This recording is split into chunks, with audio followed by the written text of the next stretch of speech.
Hey, and a very warm welcome to the Into the LightWeb Podcast with me, your hostess, Joanna Hunter, metaphysical teacher, spiritual life and business coach, published author, and the high priestess of the LightWeb, a spiritual technology that will change your life. This is the place to be to talk everything under the LightWeb, from consciousness, relationships, to money, to spiritual business, and everything in between.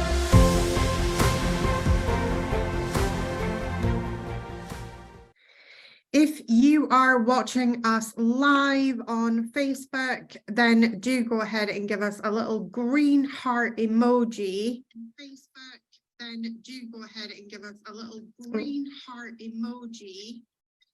And if you're watching on replay, give us a little pink heart emoji.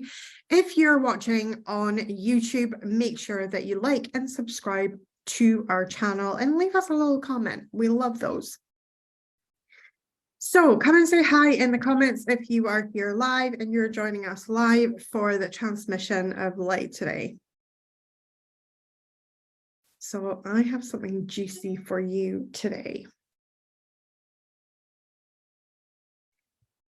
So we have got Elena saying hello. We have got Jen here from Team Hunter. We have got Svetlana from Prague. We have got Irini from Greece. We've got Perth at 10 p.m.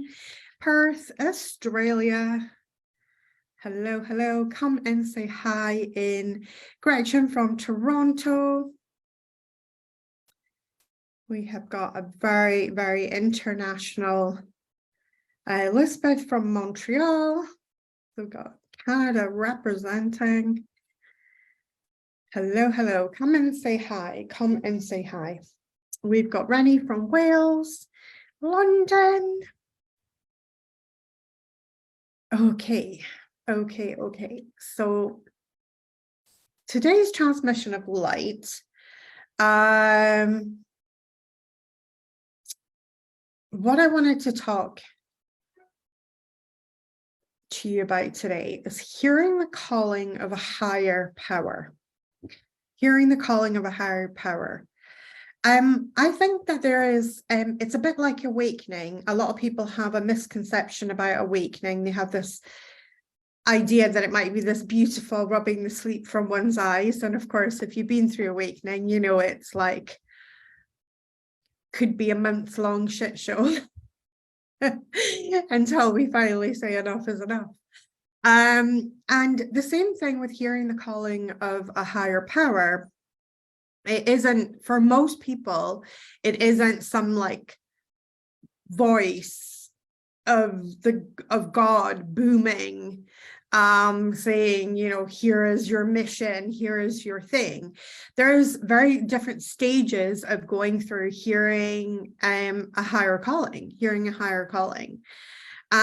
And right now I feel very, very activated in my energy. And I know a lot of people in my world are feeling really, really activated in the energy at the moment. And activated is also a nice word for triggered. So activated is a lot of people are, there's a lot of triggering stuff in the media. There's a lot of triggering stuff right now. If you caught my rant on Friday, you can let me know in the comments if you caught my rant on Friday, where I had a little rant about a content creator, or actually the response to a content creator, not about that content creator, but the response to her, a luxury content creator. I made a little video about it. Rennie saying my rant was fabulous. Thank you. So it's not something I do very much, indulge in ranting and things like that, but there was something that really, really lit my fuse on that. And what I want you to recognize is that if there is stuff out in social media land or out in the world that's really activating you and really like it won't leave your brain, or it's just feels like it's really scratching at your consciousness, that actually you might actually be going through is being called to a higher power. Now, this whole incident with seeing this content creator really being like the cancel culture, all those things, which just give me full body shudders. What really annoyed me in a way, and I couldn't quite put my finger on what was annoying me so much, but really under all of it, and when you get activated like this, it is that you're maybe here to do something about that. So I want you to think about anything right now in the media that's really activating you and really pissing you off or really triggering you or really like, you're just like, ugh. You can feel the agitation of it. Let me know if there's something that's coming up for you. Or even if that resonates, just let me know that resonates. And yes, I can think of something if you don't want to share, but just think about what's coming up for you. Well, I guarantee that if it's creating such a strong reaction within you, that there is a possibility that you're actually being called by a higher power. Not only are you being called by a higher power, but not only are you being called by a higher power, but also as well, you're being called because you're capable of doing something about it. So Qatar and their anti-gay laws. Charmaine is saying 2 things: the cost of living crisis, and Matt Hancock on I'm a Celebrity. Being bombarded with sales offers and discounts really got me going within my community about real value. I always get annoyed when people misunderstand emotions and triggers. Love it. So here's the thing, the activation, we go through a process. Now, a lot of people end up just in that triggered state. They just end up in that state of where they feel annoyed, they feel like somebody's rubbed them the wrong way, and we rarely do we go looking like deeper than that. So Skylar teaches that triggers highlight the unloved parts of ourselves, that triggers highlight our unloved parts of ourselves, and that they are an opportunity for us to heal at a deep inner level. So, of course, here I am seeing this luxury content creator, people taking her to task, really, really, really getting at her, basically. And I couldn't quite put my finger on why it was rubbing me the wrong way, but I also knew that everybody that was taking this woman to task were certainly not doing anybody that was suffering from the cost of living crisis any favors whatsoever. In fact, they were normalizing, slagging off wealthy people, which, trust me when I tell you this, is probably the worst thing that you can normalize during a cost of living crisis, because it won't actually help anyone who's actually suffering from a cost of living crisis. In fact, if anything, that type of behavior will repel out the very, very result that people would like, which is to not be in that crisis. So I think that's why it really rubbed me the wrong way, but that's what landed over the weekend when I was sitting journaling on it and going through it myself. And what I realized was that with all the things that I have, like all my books, the $1 Million Experiment, all of the things that I have and all of the things that I teach, I'm absolutely here to be the change I wish to see in the world. And that triggering emotion was an opportunity for me to own more of my energy. And it's the same with you. So you have got your triggering stuff here.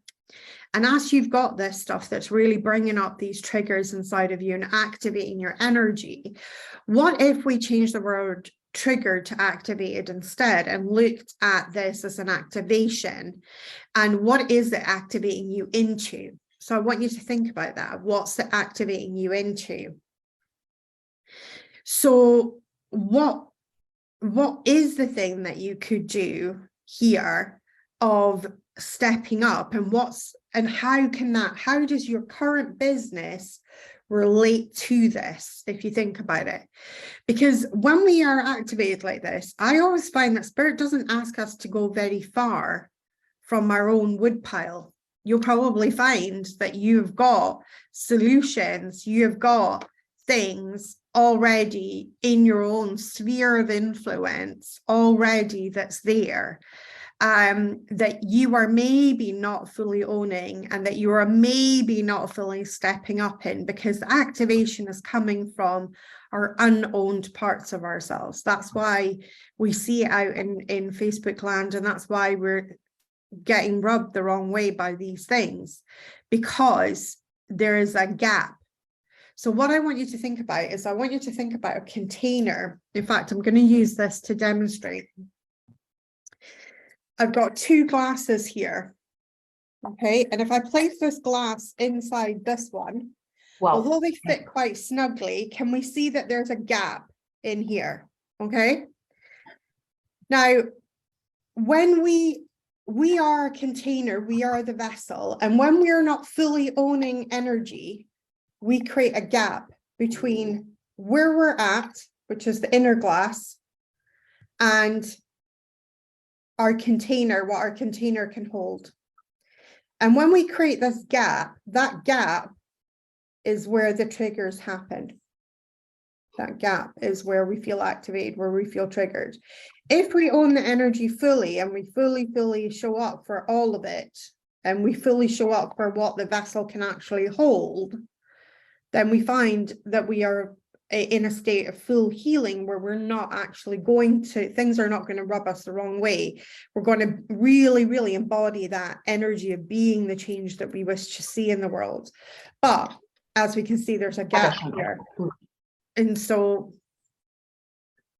if we are not fully owning that, then that gap is where those unaligned energies happen in, right?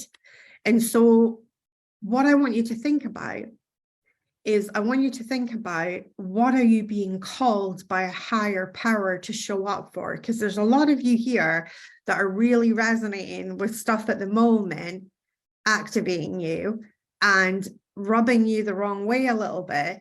But how can we, as people, because we can't control the outer world, but we can control our inner world. And therein lies our power, and therein lies our freedom. So what can we step up into?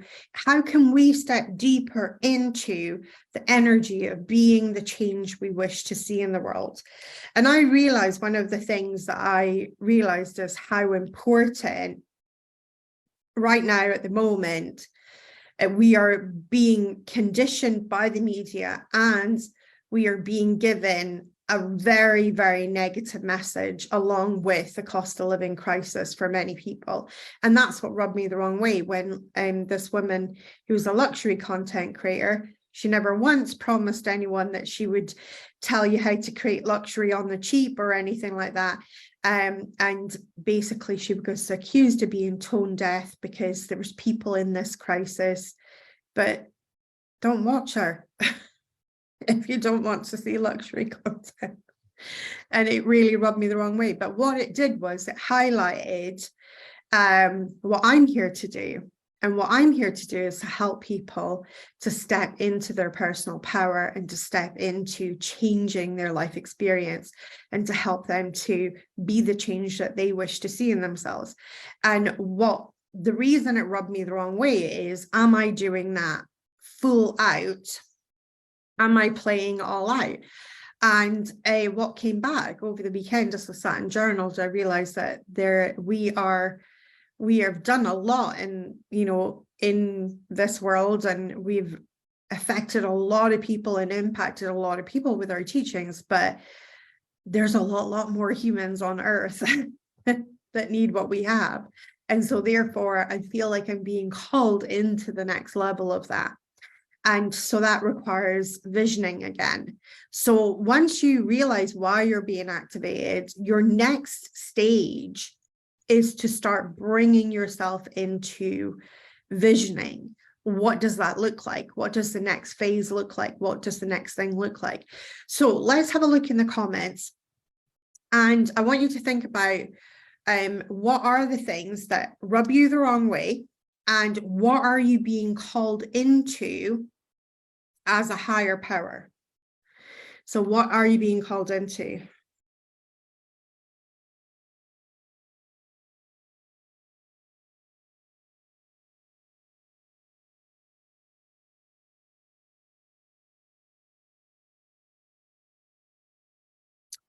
So Irene says, it did come to me that because my GP was really not understanding of the terrible anxiety I was having, and actually made it worse in her behavior, how important it is to be deeply compassionate and understanding in my own work.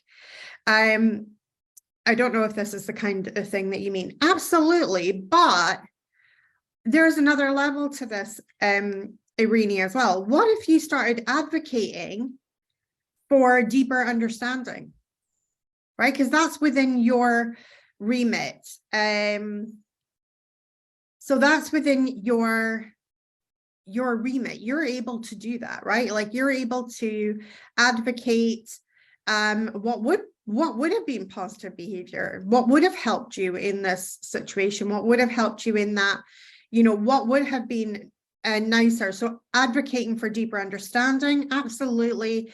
Advocating for people who maybe don't have your level of consciousness, right? Like, so they're, you have support of like this community, and you have a lot of other outside support. What if you're only seeing the GP and their attitude is actually negatively impacting you? Like, what options are there for those people? So really like starting to advocate for things like that.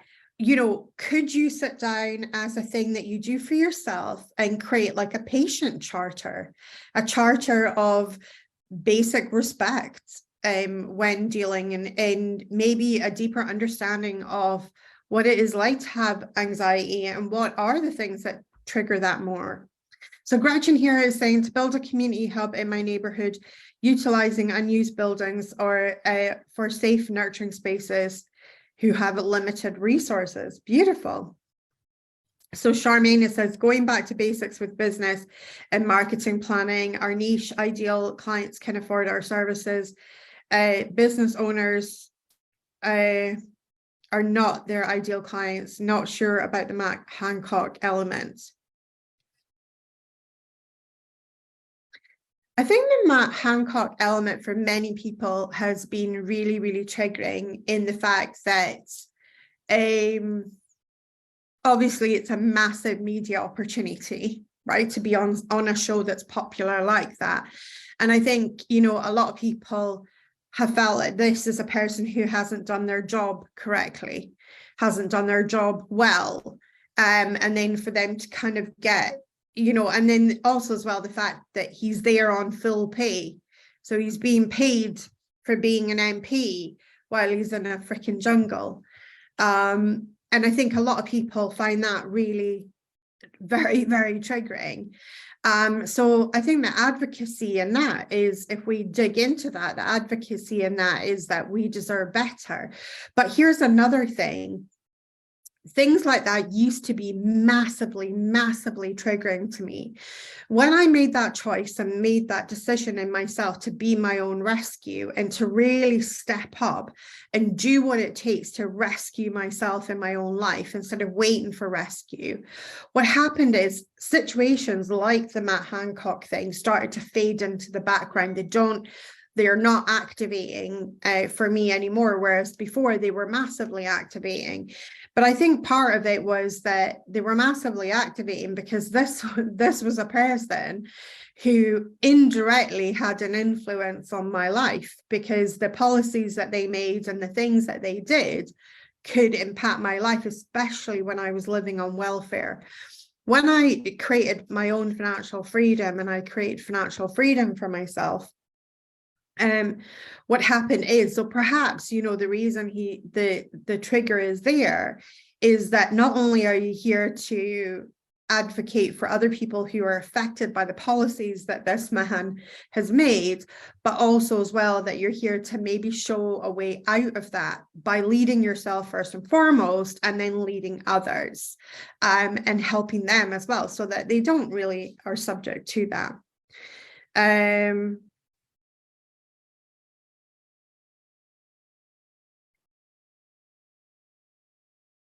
What rubs me the wrong way is when I see mainstream media warning the population about healers and coaches taking your money for no result, and it feels like a witch hunt. I love that. So what is the answer? What is the answer, Elena? What is the activation here? What are you being called to by a higher power to speak out against and say, hang on, wait a minute. You know, let's look at, like, why not even do like a comparison? Let's look at mainstream help versus, you know, and what are the differences here? For instance, if you take my $1 million experiment, for instance, versus the lottery, we actually gave you better odds in the $1 million experiment. 11 people out of 4,300 made it to millionaire in 1 year, in the, you know, out of 4,300 people playing the lottery every week, I can guarantee you, because we've done the maths on this, on the odds, that same demographic of people, there wouldn't have been possibly one millionaire in that, but not anymore, because the numbers don't actually stack, because it's like one in such a huge number that actually win the lottery. So even if you play it weekly, which increases your chances by 52, if 52 weeks in the year, it still is thousands and thousands, whereas 11, and there we go, right? There's a coach versus playing the lottery. And so maybe, you know, the call to action here is to create the advocacy for coaching and healing, and standing up for that and actually owning that. And I think part of that as well is look at the obviously Elena's one of my LightWeb priestesses, so we know that the healing works, we know that this stuff is all good, but here's another thing, right, that we're maybe being called into, is that for me, I went on this whole journey, and I know Elena's been on a similar journey of, like, in the early days, when people asked me what I did, I would be like, just a coach. And then now I'm at a stage where I give literally zero fucks. And I'm like, I'm a channel for a collective consciousness. I'm the high priestess of the light web. Like, I give zero fucks whether people are like, whoa, wow, when's the spacecraft coming to collect her? I don't care anymore. Whereas before I used to, right? Like before I used to, in fact, I used to even care so much. I used to tell my guides, no alien shit. I used to say that on a regular basis, and they're like, no, like whatever you give me whatever you want, but no alien shit.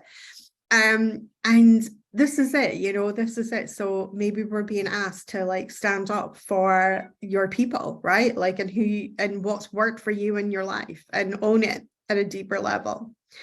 So Joanne's saying, I love this. A validation on the right path for mental health and well-being of the young and old. Short term is yoga and meditation. My card deck relating to emotions.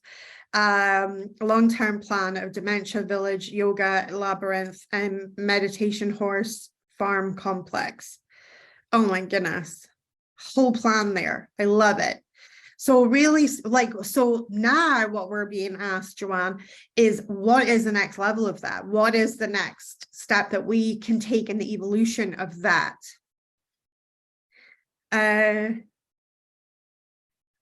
Yes, we don't like the comments of people complaining about prices all the time. Some people can't afford or want to afford it. Yes, exactly.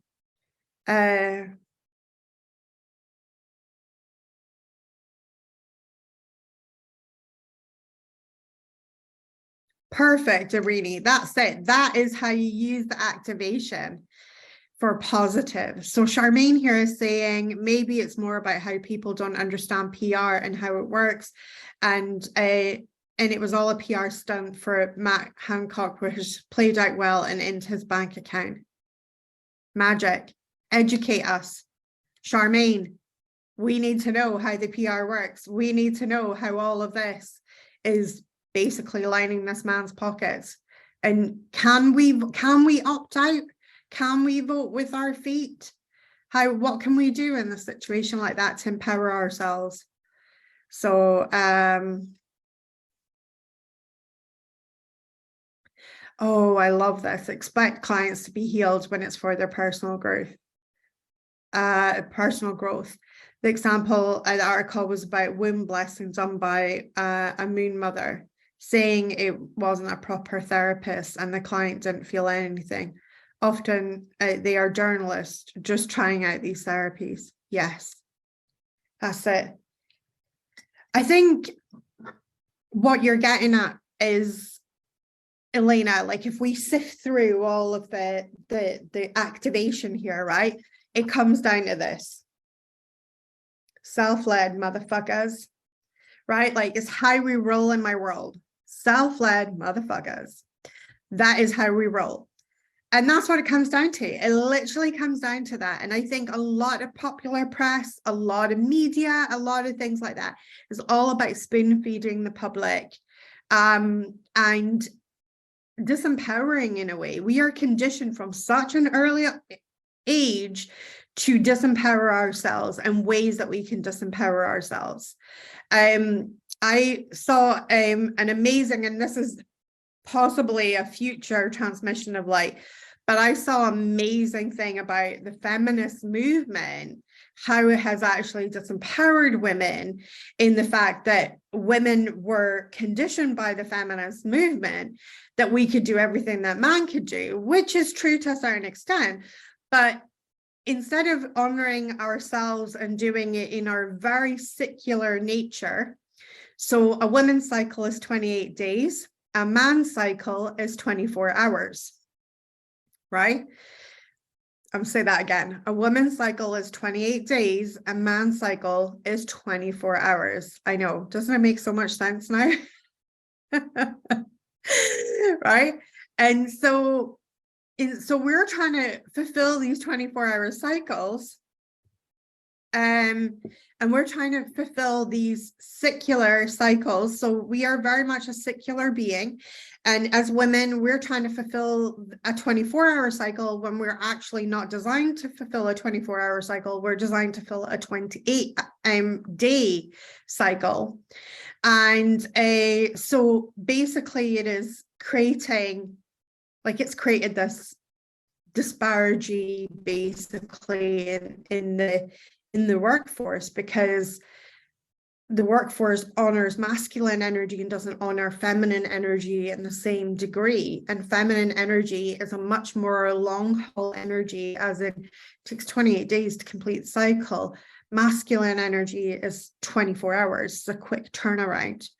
And it's such an eye-opener when you start to look at that and things, and so by our very nature, if anybody who tracks their actual menstrual cycle will realize that they have peaks and troughs in their energy. In the feminist movement, we were told that we could do anything a man could do, and we just had to show up consistently in our energy. When anybody who's tracked their menstrual cycle will know that their energy is not consistent. And yet we don't honor that cycle at all within the workforce. It is just a 24-hour masculine cycle that is honored. So that's a whole other transmission of light there. But what I want you to talk about is really what is activating you and how to dig into that, so we can scrape through the layers of the activation and really start to hear the calling of that higher power. Because every time that you feel rubbed that wrong way, I guarantee you that there's something within your life, there's something within your business that you are being called into to step up to a higher level of. So for me, over the weekend, as I was deconstructing this thing that had really rubbed me the wrong way, with this poor luxury content creator that had literally had the hate of the internet focused on her. And I was on her post this morning, and the vitriol that is on her comment section is like, she was standing in a dress with an off the shoulders dress, and people were writing things like, "I thought you were cold." I mean, like, seriously, people of the internet, do we not have more important issues to discuss, more important stuff to do, right? Like, it is like, it hurts my heart, because the people who are doing this, I remember when Skylar saying that these are not the, I was, once many moons ago, I was triggered in another stance, and I was feeling quite aggrieved. And Skylar said to me, you know, Joanna, these are not the actions of a happy, well-adjusted human. And I had to step back and be like, what? Run that by me again. So these are not the actions of a happy, well-adjusted human. Isn't that a lens adjustment? So we view the whole of life through a lens. We're always viewing life through rose-tinted glasses, or back in the day, I used to wear my shit-tinted spectacles. So you can imagine what life looked like. It looked terrible and awful. But here's the thing, right? So we're always viewing, and often when we're in situations where we are aggrieved, where we are upset, we are looking through a lens, believing that what we are looking at, that is a happy, well-adjusted human. And actually, 9 times out of 10, the person that we are feeling upset from, or the person that we are feeling hurt by, is probably extremely far from a well-adjusted human, you know. And realizing that, you know, our trolls on the internet, the keyboard warriors of the internet, all of these people are not happy, well-adjusted humans. And so now when I see things like that, instead of, before I used to sit in judgment of those people and be like, oh, that's terrible, they should get a life, and like all the things, right? Like, and we've all done it. We've all done it. Can we all hold up our hands and say, yes, I've maybe done those judgments, right? Like, I've been there. But now what I do is I try and send them love. I try, because when we're using like judgment is an energy within this field of energy that is us. And that judgment adds into the collective cauldron, and it adds, like, basically it takes away from the collective cauldron. It doesn't actually add energy, it takes energy out. And so if I can send a situation like that love, and the thing is, nothing was changed in the negative energy. Nothing has changed in the negative energy. We can only change things from the positive energy. And so we don't change, nothing ever changes really in the void aligned energy, but change happens at courage, and it happens in expanded states of consciousness. And so what I realized is that before I used to look at these people, and there was another judgment that I held of them, that they must be happy, well-adjusted people, and then aren't they just plain nasty? Now I no longer hold that first judgment that they're happy, well-adjusted people, because when Skylar said that to me, you know, you're looking at that as though they are happy, well-adjusted people, but are these the actions of one? And I thought, no. And then I begged the question, the next question that it begged is, what is the actions of a happy, well-adjusted person? Well, they're too busy being happy to bring down other people, right? They're too busy over there with the joy and the happiness and the bliss and all the good, feel-good vibes. They don't have time for this. And that was big. That was eye-opening. So now when I can feel that judgment wanting to come knocking and say, thank you very much for your opinion, judgment, but we're going to go with this instead. And when I'm triggered even more and I really feel myself in that, then I know that there's a call to action within myself of being able to look at myself and say, okay, what am I being activated into here? Because whatever we're being activated into here, we're actually being called to by a higher power. A higher power is calling us in to a divine assignment. And so if these people are pushing the buttons in the outer world, know that they were an agent. All agents of the universe are there to serve you. A lot of agents will piss you off before they serve you, but they are there to serve you, and they're there to help you with your alignment to source. So all agents have one purpose: to help you with your alignment to source, and all agents serve you to that end. So when we are our buttons being pushed in that way, what we're being is called into a higher power and being called into a divine assignment. So what does the next part of that look like? The visioning part of visioning. What can I do to help? What can I do to step up into the calling? Okay, now I can acknowledge that, yeah, I can see how there is a calling there. What's my next move? What's my next power move? How do I step into that calling at a deeper level? And I'm going to tell you a little story from when I first started online. So I did something quite crazy when I first started online. I had an offline business. I was at that time the breadwinner in my family. I was still in recovery from multiple organ failure.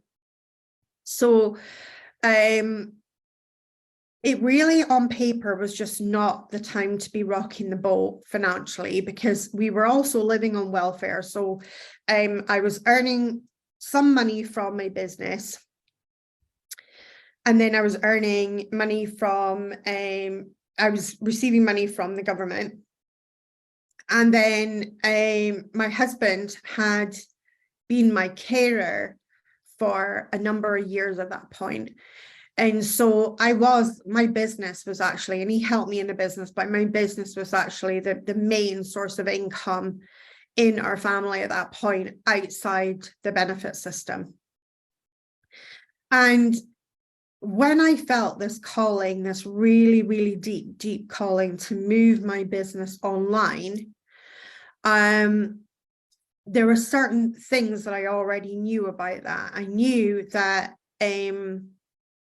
if I was to really succeed online, I had to kind of like put my chips on the table and go all in. It had to be like, I had to like really, really like go all in. Now, at the time, I was making money offline, and it was easy for me to make money offline. I had grown a very good reputation. I did readings and coaching, and I did a spiritual events pop-up company where we did these pop-up events and things. And I built a really good, really solid reputation in my local area. So I was popular, and I had a lot of people. And sometimes all I needed to do was saying, I've got 2 p.m. on Tuesday, I've got 10 a.m. on Wednesday.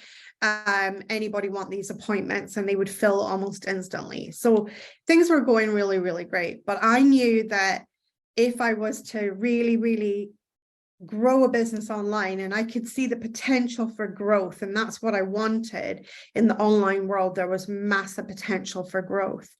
And I knew that if I was to listen to this higher calling that I was feeling at the time of really, really stepping into the coaching field, of stepping beyond the readings that I was doing, but to really use my spiritual gifts in a coaching capacity instead, and stepping into that, I would have to commit. And for me, it felt like it had to be, what felt right for me at that time was that I had to go all in.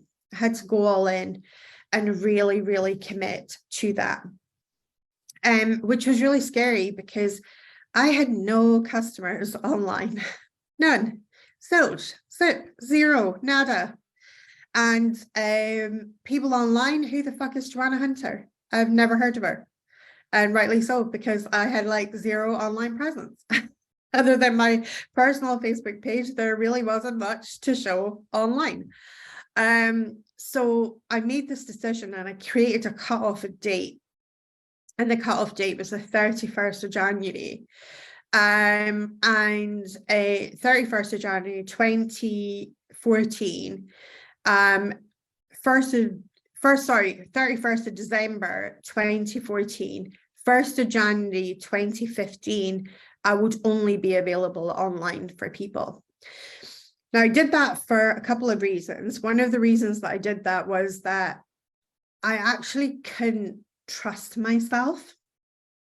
I know this sounds really strange, but I couldn't trust myself because I was the breadwinner, and that was a lot of pressure to walk with, and that was a lot of stuff on my shoulders. I couldn't trust myself to run back to offline because it was easy. So I knew that if I created a cutoff point and literally backed myself into the corner and said, well, actually, the policy is we do not see offline clients anymore. We only see them online. So of course they can book me online, but they can't book me offline. That I knew that if I did that, it was an all or nothing move. But I knew that I would increase my chances of success online by not like playing the hokey cokey with the energy. Does that make sense? Like where you're 1 foot in, 1 foot out. And a lot of people play the hokey cokey with energy.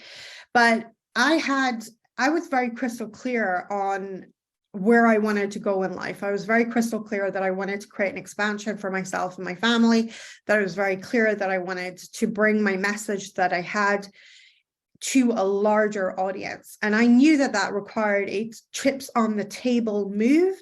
And I also knew that that required me to set certain boundaries that made sure that I was going to be where I needed to be, which was online. And for me not to make it easy for myself to run back when things got a little bit tough, things got a little bit difficult online, I would run back to the offline work instead. I knew I needed to have a clean break and be like, okay, we're just drawing the line here. We're making this clean break. So I created that situation. As I created that situation, obviously there was a moment of what I call monkey branching. So monkey branching is when you're in a transitional energy.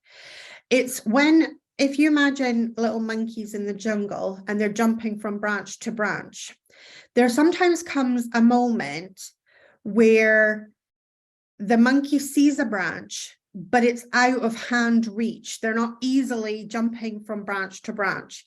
So what the monkey will do is they'll swing on one branch and they'll build up some momentum, and then they'll leap. And there comes this really, really fucking terrifying moment where the monkey lets go of one branch, is literally free falling through life and just about to grab the next branch. And that's what I call monkey branching.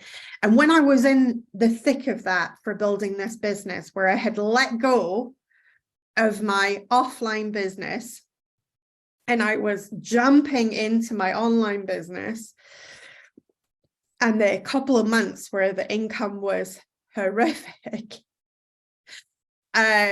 that was proper monkey branching. And at that point in time, the only thing that was leading me and making me realize it was going to be okay was because I knew deep down in my soul, at soul level, that this was a divine assignment, that this was where I was meant to be and what I was meant to be doing, because I'd heard the call of this divine assignment so deeply in my soul.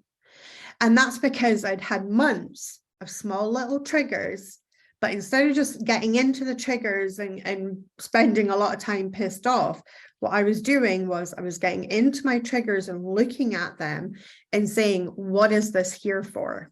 And what I realized was that everything had one commonality. It was all the things that I dreamt of teaching, all the things I dreamt of stepping up into, all of the things that I wanted to share with the world. And so then that's what I did. And here we are 7 years down the road, and I've created a 7-figure business. But there is that moment of faith of leading yourself, where you have to lead yourself in the monkey branching, in the jumping from one thing to the next. Now, sometimes we don't have to monkey branch. Sometimes we get a smooth transition and we move from branch to branch effortlessly. But there is those odd moments where we have to let go of something in order to grab onto something else. And I feel really called to share this because I feel like there's a few of you that might actually need to do just that, of like being willing to let go of one piece of your business, of your life, of what you're doing, to grab onto the next, and allowing yourself that it's going to be okay in doing that if you move with faith. So we can move with faith or we can move with fear. When we move with fear, it never works out that great for us. But if we move with faith, it will always work out for us. It will always work out. And that's what it means to hear a higher calling of a higher power, because when we listen to that higher calling and we'll look at the triggered level and we look then within our own sphere of influence, what can I actually do about this? Why is this rubbing me the wrong way so much? And what have I got that I could step up into the next level? And then the next thing that we look at is, how can I choose to step into the next level of this? And as we choose to step into the next level of that, what is the power move that I need to make for myself? And that power move might be that we do something frightening, that we do something that scares us. But if we do the thing that scares us and we move from faith, I always find within life that faith is rewarded, that we are rewarded by displaying the faith, by displaying the courage, because faith really, really requires courage. And all change happens at the vibration and frequency of courage. It is really impossible for things to change without courage. So if you're changing things on purpose and you're using your birthright, which is to be sovereign and self-led, and you're using that to change your life, then every change that you make in your life will also ask of you to step up to the plate of courage and to step up in courage. And so therefore all change happens in courage. Now there's many things that can give us courage. We've all heard of Dutch courage, where we take a little drink. I don't advocate, because I would have been an alcoholic a long time ago if I always grabbed a drink every time I had to do the scary thing. But there is different types of courage. Courage has, on occasion, the very, very first business that I opened, my courage actually came from anger. I was really, really angry. I kept getting all these interviews, and the people who were interviewing me were asking me illegal questions. They were literally interviewing me about my children and how I would cope in certain scenarios having their management job with children, which, like, questions that would never have asked a man. And it lit my fuse. It lit my fuse. And because it lit my fuse so much, I rolled up my sleeves and I opened my first fashion store at the age of 23. And without that anger to fuel that courageous move of doing that, I wouldn't have, and the courage came from anger in that particular times. The courage can sometimes come from a place of like knowing that this is something that you need to do. So that just that deep inner knowing, and if you build on that knowing, you build that energy, it will eventually build to a place of courage where you know. So that happened when after I'd suffered multiple organ failure, just had my book launch of Get Selfish. Sounds wonderful. Sounds like it should have been absolutely highlight of my life. I did my book launch of my Get Selfish book, which was a massive achievement. Because I have dyslexia, and all my life I believed I was not capable of writing my own book, let alone being an author of multiple books. And I came home from my book launch to my mum's house because we were homeless. And I had no idea where we were going to live. I had no idea how long we were going to be at my mum's. We were really, really stony broke at that time. I had no money for a deposit. I just had a really good book launch. So we had some money from the book launch, and the courage to change my life came from the desperate situation that I was in. And I just knew that if I don't do something, this was always going to be my life. And I became determined this was not going to be my life. And that I became determined that something was going to shift and something was going to change. And I was going to be the one to shift and change it. And so I did the thing that you do when you're homeless, have no money for a deposit. I used the money that I used for my book launch and invested in a course, which was a bold and courageous move, one that paid off and paid dividends in years from that point onwards. So this is the thing of stepping into that divine assignment and knowing that there is a bigger, higher power out there for you. And that higher power is speaking to us all the time. Like all the time is that higher power speaking to us. Every time that you have an emotion, the higher power is speaking to you. Every time that you have an emotion, that higher power is speaking to you. One of the most beautiful teachings of Skylar, and Skylar has many, many, many beautiful teachings, is that our emotions tell us one thing and one thing only: our proximity to source. That is what our emotions are there for. They're a divine feedback matrix to let you know how far you have either strayed from source or how close you are to source. And that was game-changing for me when I understood this. And so your emotions are speaking to you from the divine is speaking to you through your emotions. Your triggers, the divine is speaking to you. You are in open dialogue with the divine, whether you are aware of it or whether you are not aware of it, 24/7. You are having a dialogue, you are having a conversation. And most of us go through life being completely and utterly unaware that we are in open dialogue day in, day out with the divine. And it hears every thought that you have.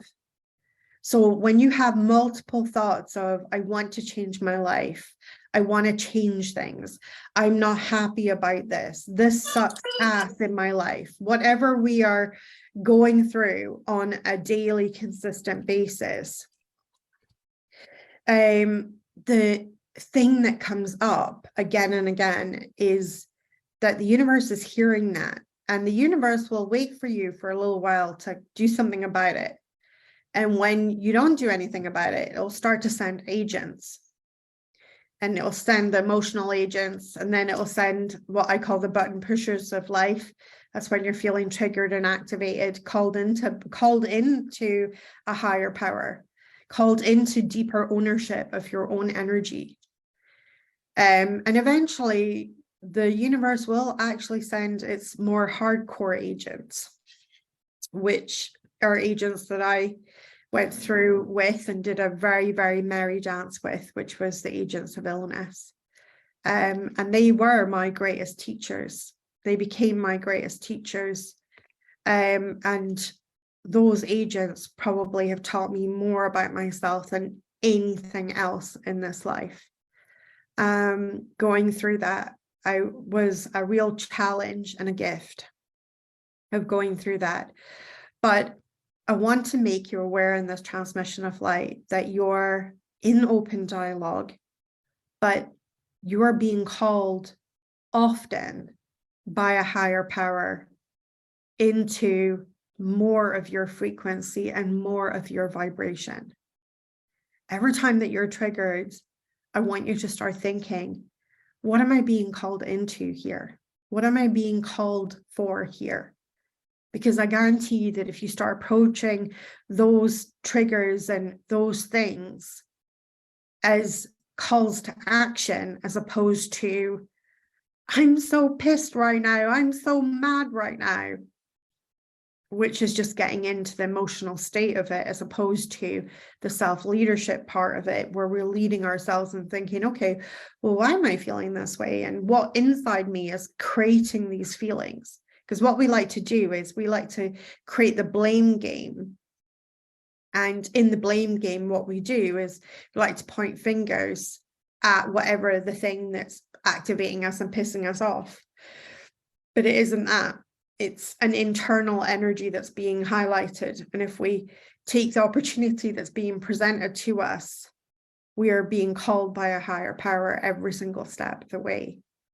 And there is a bigger, more expansive future available for you if you're willing to follow the calls of the divine in whichever form or shape they arrive in. So Irina here is saying, I've got a question. I'm often being told that my emotions are misleading. I must not listen to them. How do you distinguish between fear led and through the divine?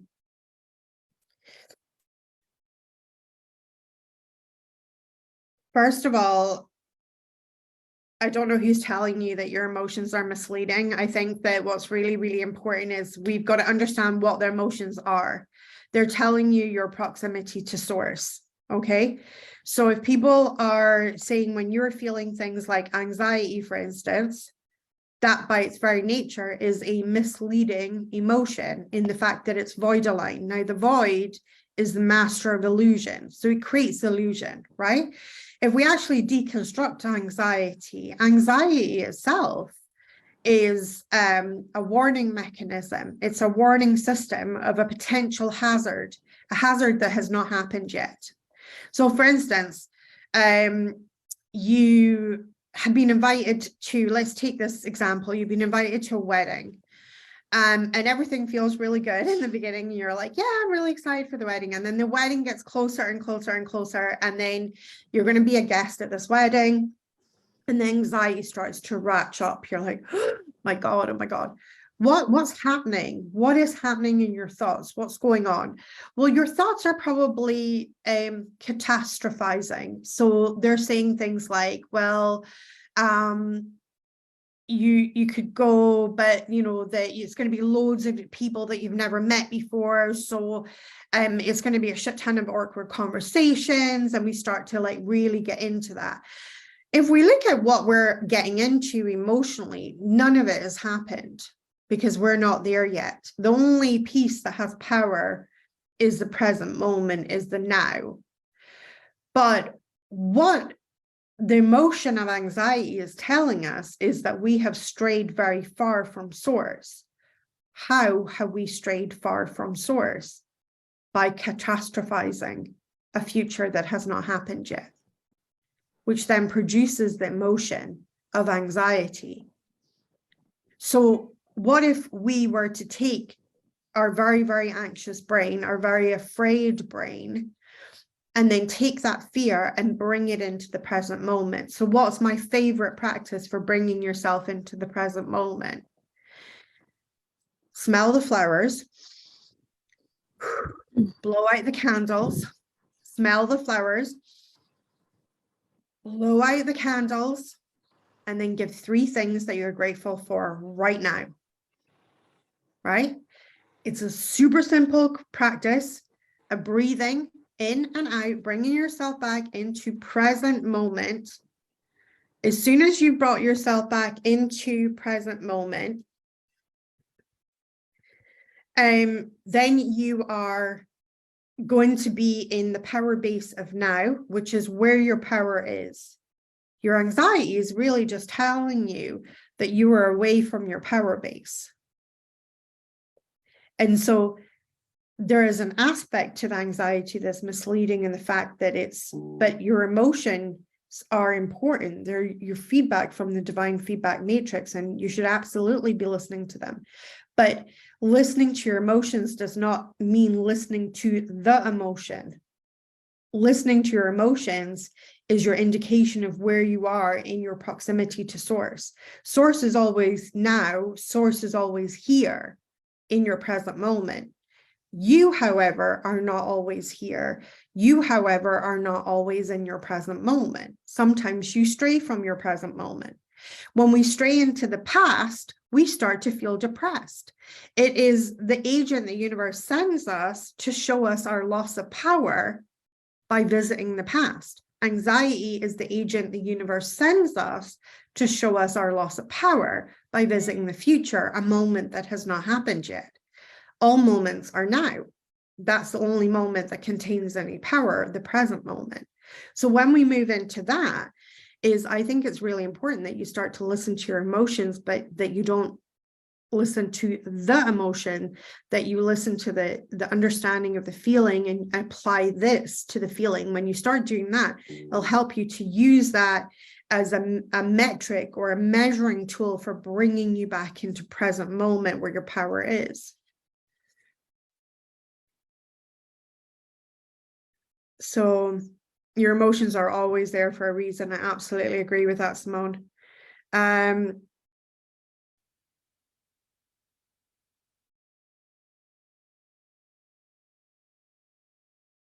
So Hannah is saying, today I've been investigating some products to sell away from my normal work. I find myself feeling guilty of spending the time on this and not time on everyday work. So what we need to do is to extract from this conversation the emotion of guilt, which is moving you away from source energy. But that does not say that investigating and doing the products is moving you away from source energy.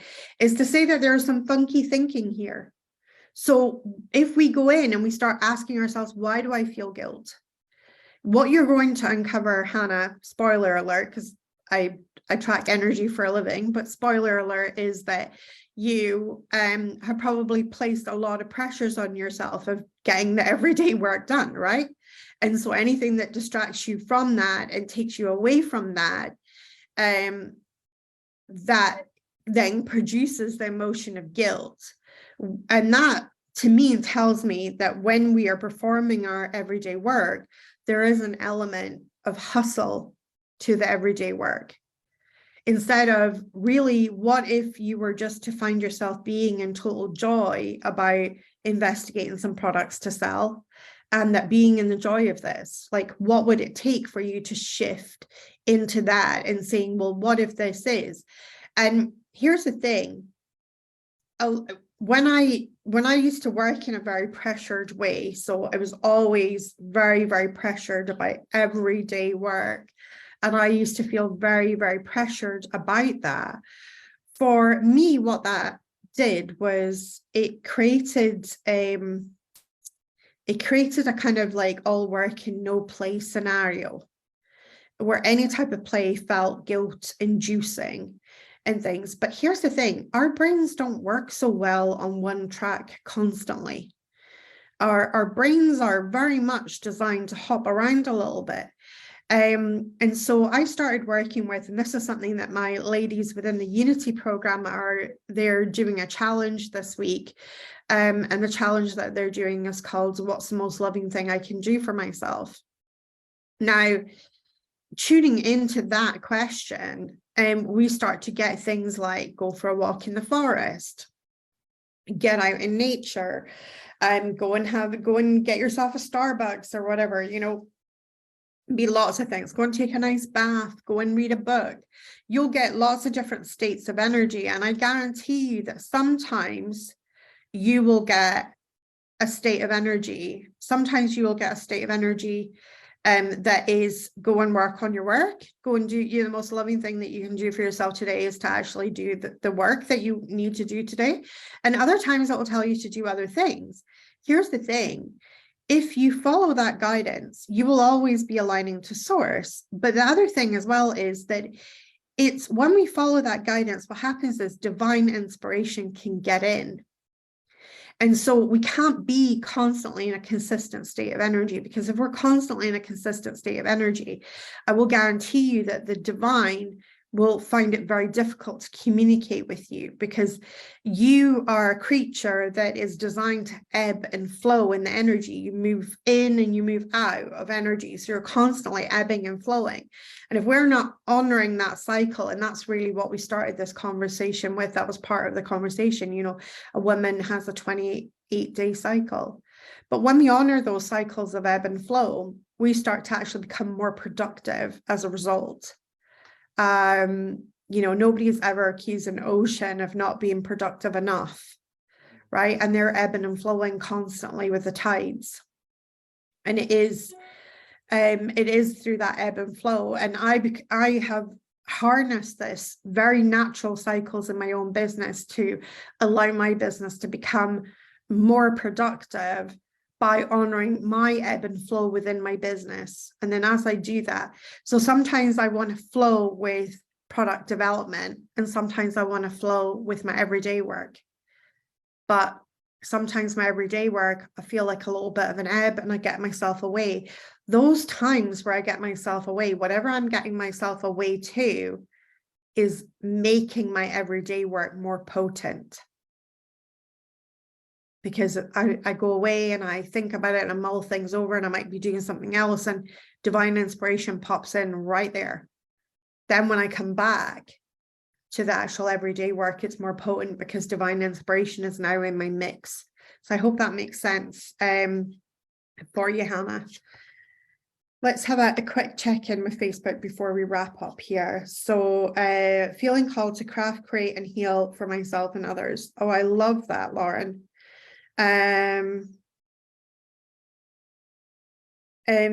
Angie here is saying, I really need trained doctors to deal with anxiety, please. Help people for immediate relief, like breathing techniques. Absolutely. I love that.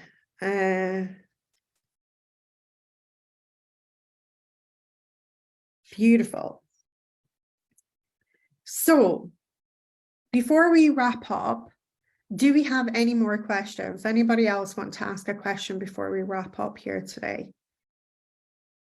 I hope that you will take this opportunity, if you have been activated lately, to really step up into the calling of your next level, to really step into that next level calling, into that next level energy, and really allow it to take you on an adventure, to take you and lead you somewhere amazing and somewhere beautiful.